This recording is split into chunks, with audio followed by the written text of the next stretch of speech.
How's it going? I am Timmy from N.O.P.E, and today we are going to look at Star Wars Chewbacca number 1. This story was summarized by Nicole McBrady, part of the N.O.P.E community. The Death Star has been destroyed thanks to Han, Luke, and Leia, as well as Chewbacca, a warrior son of planet Kashyyyk. Chewie begins embarking on an important personal secret mission, for there is so much more to accomplish. The Battle of Yavin reverberates through the galaxy. Chewie is flying what the Outer Rim refers to as a hunk of junk, and crash lands his ship on an Imperial-occupied planet. Erix and his daughter took financial services on credit from a frustrated Schwam as they owe him, and they have yet to pay him for anything. Feisty Zaro, Erix's daughter, pipes, "You're a crook, Schwam." She states how he had changed the deal so that nobody in Adlam 4 could pay him. Erix puts a stop to Zaro's outburst and assures he will pay his debt. Schwam looks down at them. "I know you will, Erix, because I have a plan for you to work off your debt." We then see what Jean meant by working off their debt. Deep in the Adlam Beetle cavers, where Zaro pushes a cart and complains to her father about how they have been down there for days. Guards watch everyone working. Her father explains Schwam isn't going to let anyone go, due to the chemicals in the larva being too valuable. Turning to his daughter with determination and strength upon his face, "But I promise you, you're leaving today." Stopping the cart, he explains that she must get in among the pink and purple larvae. Climbing in, she says with concern, "But there isn't enough room for both of us." Fear runs across her face. She doesn't want to leave her father, but he assures her he will find a way. He looks at her sternly. "Whatever you do, don't go home, and never come back here." Zaro quickly learns her father's plan hasn't turned out as planned. She couldn't have made it far. Zaro pushes past the guards with determination, heading for a speeder. One of the guards reaches for a gun, but is warned not to shoot. Tears streaming down her face, her speeder turns over and she zips off. What am I supposed to do? Where am I supposed to go? Among a cushy bed of pink flowers, Chewie relaxes, sunshine warming his face and fur. We are shown Chewie's hunk of junk, which is clearly having some problems with it. Chewie lets out a frustrated yell at the spacecraft in a way that only Wookiees can. "How can you not lift a finger to help? It's your job to keep us safe."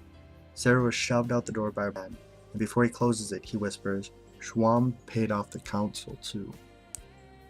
Tinkering with the spacecraft, Chewie removes a clearly broken piece and begins to walk to the nearby town. Arguing with the shop owner at the mechanic shop, Zaro becomes extremely frustrated. The owner refuses to give her any credits due to him knowing that the speeder was stolen. "You can't steal it from me, I stole it first." Picking up an electrical rod, he informs her that Schwam knows she is there. He's more interested in having you back than the bike. Zaro begins to run in fear.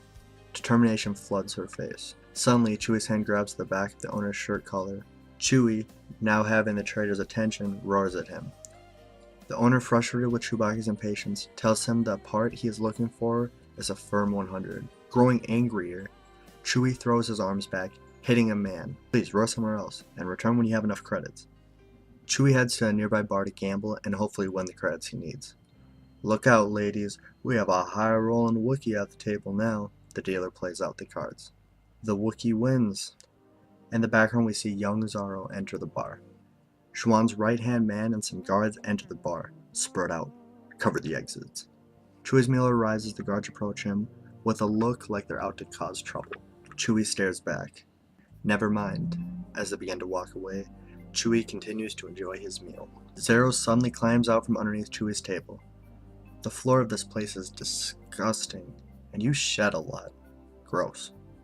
Chewie, seeming to ignore her, continues to eat. With a look of hunger, Zaro examines his food, telling him how good it smells.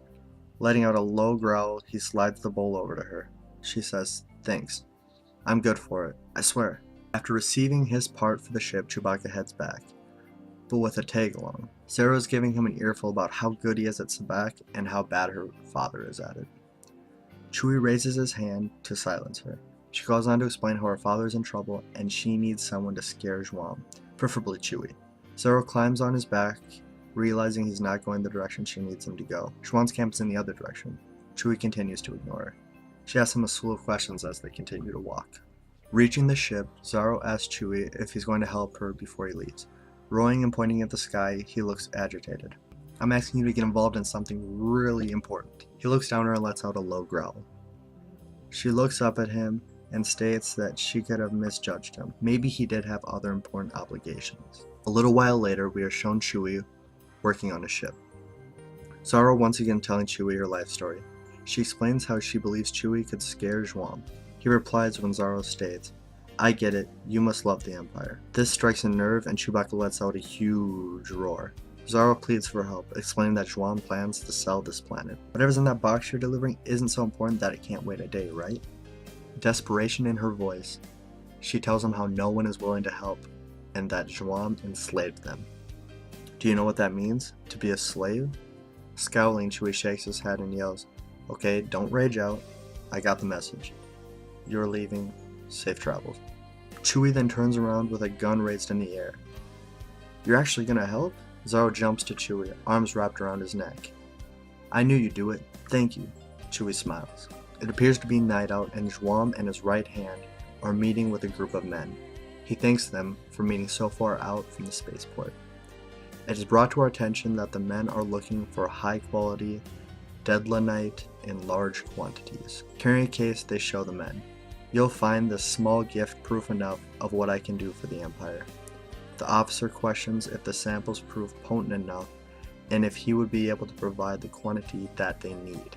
"You don't need to worry, my team is ready to work itself to death for the Empire."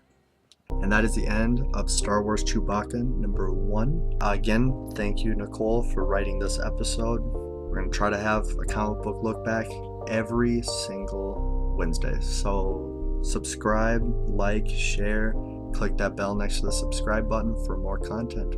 I'm Timmy from N.O.P.E. Thanks for watching.